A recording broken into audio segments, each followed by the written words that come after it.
네, 안녕하세요. 축구 생각입니다. 주말에 있는 포르토 총 6경기 준비를 해왔고요. K리그 2 3경기와 유로 2경기, 그리고 J리그 컵 1경기로 구성이 되어 있습니다. 네, 일단 뭐 주중에는 그래도 일단 적중이 됐습니다. 주력이 두 개가 적중이 되면서 그래도 좀 이득을 봤죠. 그리고 승무패가 이제 다음 주에 들어왔습니다. 근데 미국 축구가 들어와서 일단 일정을 제가 다시 한번 다음 주에 말씀을 드리겠지만, 아마도 J리그나 K리그는 화요일에 제가 초안을 올릴 것 같은데, 미국 축구는 좀 초안을 바로 올리기는 좀 어려울 것 같습니다. 그래서 아마도 미국 축구는 최종 픽에 반영을 하지 않을까라고 생각을 하고 있습니다. 일단 우측에 있는 메모장 같은 경우에는 과거 동일 배당 기준으로 국내 배당과 해외 배당에서의 승무패 확률이고요. 좌측에 있는 인플레이 게임 배당이 좋고 다양한 이벤트들이 있습니다. 그리고 추천인 띵크 입력해주시면 가입하실 때 입력해주시면 만원 상당의 포인트가 지급이 됩니다. 이 추천인 같은 경우에는 고정 댓글로 남겨놓도록 하겠습니다. 뭐 이벤트는 뭐 이 폴더 조합을 했었을 때 배당이 추가적으로 지급이 된다라는 그런 혜택이 있겠고요. 그리고 이 인플레이 게임에서의 카페를 운영을 하고 있습니다. 그래서 인플레이 게임 카페에서의 그 가입 이벤트도 있다라고 확인을 해주시면 될 것 같습니다. 1번 경기부터 말씀을 드리겠습니다. K리그 2 경기부터 말씀을 드리겠습니다. 배당적인 확률은 국내와 해외 둘 다 비슷하고요. 저는 일단은 경기력에 대해서 두 팀에 대해서 좀 설명을 해드리면, 안양은 지난 경기 승리를 만들어냈죠. 좀 이변이었었는데 승리를 만들어냈었고, 뭐 측면에서의 공격도 굉장히 좋고, 공격진에서의 뭐 조나탄이라든지 뭐 심동훈이 결정하긴 했지만, 뭐 심동훈과 아코스티, 그리고 교체로 들어올 수 있는 김경중도 있겠고요. 그리고 수비에서의 중심을 잡아주고 있는 닐손 주니어도 있습니다. 그리고 이랜드 같은 경우에는 뭐 분위기가 굉장히 좋지는 않습니다. 뭐 레안드로 선수가 좋은 활약을 보여주고는 있지만 지속적으로 좀 선발 기용보다는 후반에 좀 승부를 보려는, 너무 후반에 승부를 보려는 그런 부분이 좀 아쉬운 것 같고요. 측면에서의 공격이나 뭐 크로스, 세트피스 이런 부분들이 좋다라고 볼 수가 있겠습니다. 저는 개인적으로 이랜드의 수비가 측면 공간도 많고 침투나 이제 뒷공간에 너무나도 취약한 모습들이 많아서, 저는 개인적으로 이 경기는 안양이 좀 유리할 것으로 생각을 했고, 처음에 이 대진만 봤었을 때는 안양의 승으로 생각을 했었습니다. 하지만 배당을 봤었을 때 이 안양의 배당이 지금 이랜드의 최근 분위기가 2연패도 하고 있고, 이상민도 이번 경기 출전하지 못하는데도 불구하고 이렇게 안양에 높은 배당을 줬다라면 이변의 가능성이 좀 있지 않을까라고 생각을 하고 있습니다. 그래서 경기력에서는 저는 안양이 더 우세하다라고 보곤 있지만, 그래서 저는 이 배당에서의 부분을 생각을 해서 무승부로 가져가 보도록 하겠습니다. 언오버 같은 경우에 2.5점 기준이라면 언더로 가져가 보도록 하겠습니다. 오버도 좀 고민을 많이 했어요. 왜냐면 이랜드의 수비가 좀 불안한 편이기도 하고, 안양 역시 좀 역습에 취약한 부분들이 있어서 저는 개인적으로 좀 득점이 많이 나올 경기처럼 처음에는 좀 생각을 했다가, 일단 이랜드 같은 경우에는 연패를 하고 있는 상황 속에서 연패를 끊기 위해서 조금은 조심스럽게 경기에 임할 가능성이 있다라고 생각을 하고 있습니다. 조금은 수비 위주의 경기가 나올 수도 있다라는 생각을 좀 가지고 있고, 그렇게 본다면 저는 좀 득점이 많이 나오지 않은 그런 경기가 될 수도 있다라는 생각이 언더 쪽으로 말씀을 드려보도록 하겠습니다. 핸디캡 같은 경우에는 제가 무승부로 이변을 보고 있기 때문에 안양의 핸디캡 패배, 서울의 풀앤승을 말씀을 드리도록 하겠습니다. 자, 2번 경기입니다. 아산 대 대전의 경기고요. 배당적인 확률은 국내선 승쪽, 해외 배당에서는 무와 패 쪽을 가리키고 있습니다. 아산 같은 경우에 이재건 선수가 징계로 출전하지 못하고요. 두 팀 경기력을 말씀을 드리면, 아산은 사실 뭐 경기력이 나쁜 팀은 아닙니다. 순위가 굉장히 좀 낮은 편에 속하고 있긴 하지만, 이런 측면에서의 크로스 공격도 좋고 세트피스도 좋고요. 압박도 전체적으로 좋은 편이고, 역습도 나름 나쁘지 않습니다. 하지만 결정력이 좀 너무나도 좋지 않고, 개인적으로 저는 김찬 선수가 오히려 그냥 선발로 나오는 게 좋지 않을까라고 생각을 하는데, 김찬을 잘 안 씁니다. 뭔가 문제가 있는 건지 아니면 폼이 안 좋은 건지는 모르겠지만, 지금의 아산의 이런 결정력이 너무 좋지 않은 상황 속에서 이 교체 자원의 변화, 또 선발의 변화가 크게 없기 때문에 저는 좀 아산의 경기력에 비해서는 좀 결정력이 아쉽다라는 생각을 하고 있고요. 대전 같은 경우에는 뭐 스쿼드가 일단은 좋은 팀이죠. 이지솔의 공백이 지난 경기 있었지만 이번 경기 출전이 가능하고 중원도 좋고 침투하는 모습들 중거리도 좋고요. 측면에서의 크로스도 굉장히 좋습니다. 전체적으로 이 두 팀의 경기력만 본다면 저는 이 경기는 대전이 무난하게 이길 경기라고 생각을 하고 있습니다. 아산의 패를 생각을 하고 있고요. 아산의 수비가 측면도 약하고 중앙 공간도 있고요. 그리고 침투도 좀 그런 허용하는 부분들. 저는 대전에 지금의 박인혁이라든지 아니면 바이오나 파투 이렇게 좀 좋은 자원들을 보유하고 있는 대전의 모습이라면 무난하게 이기지 않을까라고 생각을 하고 있습니다. 어느버 같은 경우에는 저는 대전이 좀 대승을 할 수 있는 경기라고 생각을 하고 있습니다. 지금 두 팀의 모습을 좀 생각을 해봤을 때는 저는 개인적으로 이 아산의 수비가 그다지 좋지 못한 부분들, 반면에 대전은 이런 이 스쿼드가 굉장히 좋기 때문에 아산의 이런 경기력에 비해서 좋지 않은 결정력을 생각을 해본다면 대전이 선제골을 넣게 되면 아산이 무너질 가능성도 있다라고 생각을 하고 있습니다. 그래서 저는 대전의 이 대승을 좀 바라보고 있기 때문에 오버 쪽으로 말씀을 드리고요. 역배지만 좀 오버를 바라보고 있습니다. 그리고 핸디캡 같은 경우에는 말씀드렸듯이 대전의 대승을 좀 개인적으로 생각을 하고 있어서 충남의 핸디캡 패배, 대전의 마인승을 말씀을 드리도록 하겠습니다. 3번 경기부터는 인플레이 게임에서 24시간 기준으로 업데이트가 되기 때문에 아직 업데이트가 되지 않았습니다. 새벽 경기라서 이 한글 표를 보면서 말씀을 드리겠습니다. 벨기에 대 러시아의 경기고요. 배당적인 확률은 승과 무승부를 가리키고 있습니다. 벨기에는 스쿼드를 따로 말씀드리지 않겠습니다. 굉장히 좋은 자원들을 보유하고 있어요. 아자르나 카라스코, 루카쿠, 메르텐스, 텔레망스, 카스타뇨 굉장히 좋은 자원들을 보유하고 있고요.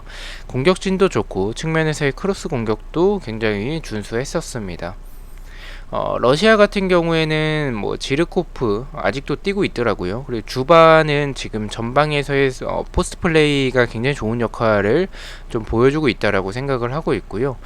전체적으로 러시아는 포스트 플레이도 좋고 이 크로스에서의 이런 제공권, 세트피스 마찬가지로 제공권이 좀 좋은 부분들을 보유하고 있다라고 생각을 해주시면 될 것 같습니다.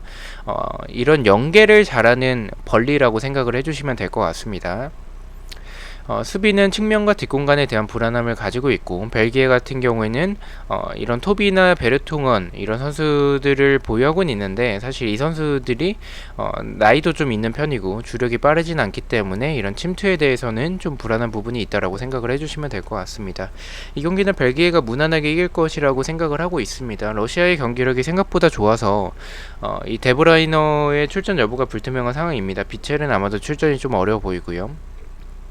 데브라이너가 출전을 하면은 더 무난하게 이길 것 같긴 하지만 출전이 이번 첫 경기에 출전하기에는 조금 어려울 수도 있을 것 같다라는 생각을 하고 있습니다. 러시아의 경기력도 예상보다는 좋은 부분들이 있지만 러시아가 잘하는 공격들은 이런 제공권을 활용한 공격들인데 토비와 이 베르통원 같은 경우에는 이 주력이 느릴 뿐이지 이 크로스 상황에서의 커트하는 능력들은 굉장히 좋습니다. 그래서 저는 이 러시아의 공격이 제대로 통하지 않을 가능성이 있다라고 생각을 해서 벨기에의 승을 바라보고 있고요. 어느버 같은 경우에는 벨기에의 수비도 좀 불안한 부분들이 있고 러시아의 경기력이 생각보다 좋게 평가를 했습니다. 개인적으로. 그래서 저는 이 경기는 러시아 역시 좀 득점이 가능할 수 있지 않을까라는 생각을 좀 가지고 있고요. 그렇게 본다면 의외로 득점이 많이 나오는 오버 쪽을 생각을 하고 있습니다. 이 경기는 언더가 정배인데 저는 개인적으로 역배인 오버를 생각을 하고 있습니다. 핸디캡 같은 경우에는 말씀드렸듯이 러시아 역시 좀 득점할 가능성이 있다라고 생각을 하고 있고 데브라이너의 출전 여부가 불투명한 상황이라면 대승보다는 좀 1점 차로 간신히 이기는 경기가 될 것 같다라는 생각에 핸디캡 무승부로 말씀을 드리도록 하겠습니다. 자, 4번 경기입니다. 잉글랜드 대 크로아티아의 경기고요. 배당적인 확률은 승과 패 쪽을 가리키고 있습니다. 잉글랜드도 스쿼드가 굉장히 좋죠. 일단 스쿼드도 설명드리기 좀 어려울 정도로 EPL에서 활약하는 선수들이 굉장히 많습니다. 해리케인이라든지 아놀드, 벤치렐, 맥가이어나 밍스, 워커, 마운트, 필립스, 칼버트 레인, 잭그릴리시, 산초 굉장히 좋은 자원들을 보유하고 있고요. 스쿼드가 좋은 잉글랜드 그리고 압박도 좋은 편이고 측면에서의 공격들도 좋다라고 보시면 될 것 같습니다. 공격이 전체적으로 좋습니다. 근데 이 잉글랜드의 좀 아쉬운 부분은 확실한 주전 자원이 누군지 좀 헷갈립니다. 이 스쿼드가 워낙에 좋아서 탄탄해서 그런지 모르겠지만 이 주전 멤버들이 좀 자주 바뀌는 그런 경향들이 좀 있다라고 생각을 하고 있습니다. 크로아티아 같은 경우에는 뭐 페리시치나 뭐 레비치 그리고 뭐 페트코비치나 뭐 모드리치, 코바시치, 브로즈비치, 크라메리치, 뭐 브레칼로 그리고 캐리그에서 뛰었던 오르샤 이렇게 보유를 하고 있고요.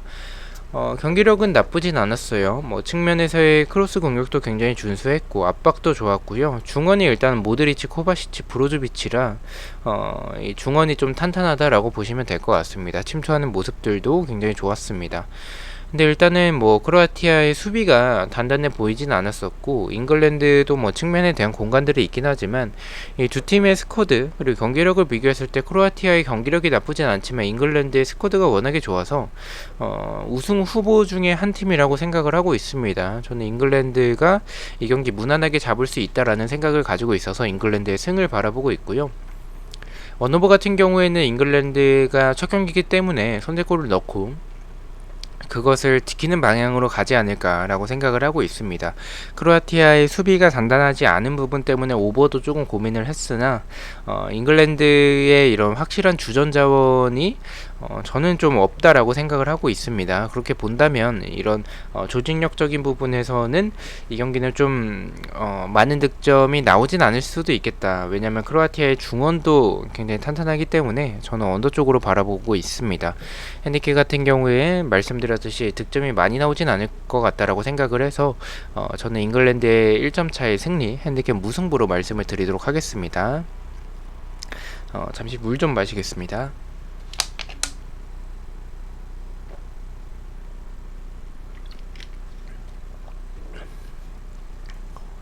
네, 5번은 전남 대 부천의 경기고요. 이 배당적인 확률은 승과 무승부 쪽을 가리키고 있습니다. 부천 같은 경우에는 문광석 선수가 징계로 출전하지 못합니다.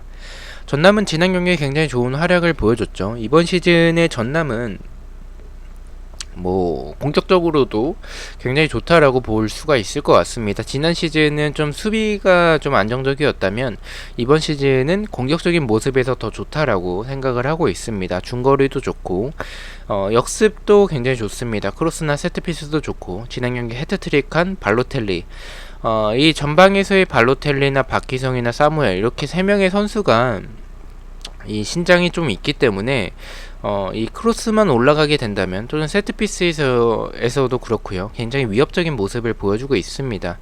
부천 같은 경우에는 이 압박이나 중거리, 세트피스나 이런 측면에서의 부분들이 좋긴 하지만 사실 지난 경기에 승리한 모습도 경기력이 좀 밀리긴 했습니다. 밀리긴 했었지만 그래도 한 방을 보여주면서 승리를 했었던 부천이지만 저는 개인적으로 이런 부천의 스쿼드와 경기력으로 전남을 잡기에는 어렵다라고 생각을 하고 있습니다. 전남 사이드로 바라보고 있고요. 무승부도 조금 고민을 하긴 했으나 부천이 지난 경기 승리했기 때문에 이번에 또 이변을 보여주기란 어려울지 않을까라고 생각을 하고 있습니다. 전남의 배당도 굉장히 낮고 그리고 지난 경기 헤트트릭한 발로텔리의 모습을 좀 생각을 해본다면 지금의 분위기를 생각을 해봤을 때 전남이 무난하게 이기는 경기가 되지 않을까라고 생각을 하고 있습니다. 전남의 승을 바라보고 있고요. 언어버 같은 경우에는 많은 득점보다는 부천이 좀 수비적으로 나올 가능성이 크기 때문에 저는 좀 득점이 적게 나오는 언더 쪽을 생각을 하고 있고 핸디캡 역시 말씀드렸듯이 이 경기도 득점이 많이 나올 것 같지는 않습니다. 저는 언더 쪽을 바라보고 있고 그리고 전남의 1점차 승리를 생각하고 있기 때문에 전남의 핸디캡 무승부로 말씀을 드리도록 하겠습니다. 자, 마지막 경기입니다. 쇼난 대 도쿄의 경기고요. 배당적인 확률은 국내에서 무패 쪽, 해외 배당에서는 비슷한 확률을 보여주고 있습니다. 도쿄가 일단은 쇼난 상대로 강했었는데 지난 이 J리그컵 1차전에서 패배를 했죠. 이번 경기 도쿄는 쇼난을 무조건 잡아야 합니다. 저는 이 두 팀의 상대 전적도 그렇고요.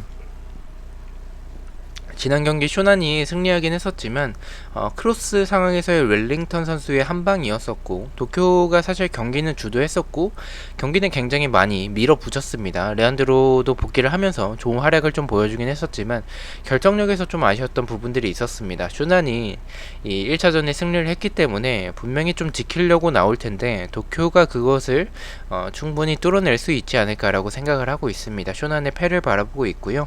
언어버 같은 경우에는 저는 개인적으로 좀 1대0의 결과가 나오고 좀 승부차기의 결과로 가지 않을까라는 생각을 좀 가지고 있고, 도쿄가 많은 득점을 하기에는 결정력이 좋지 않기 때문에 저는 언더 쪽을 바라보고 있습니다.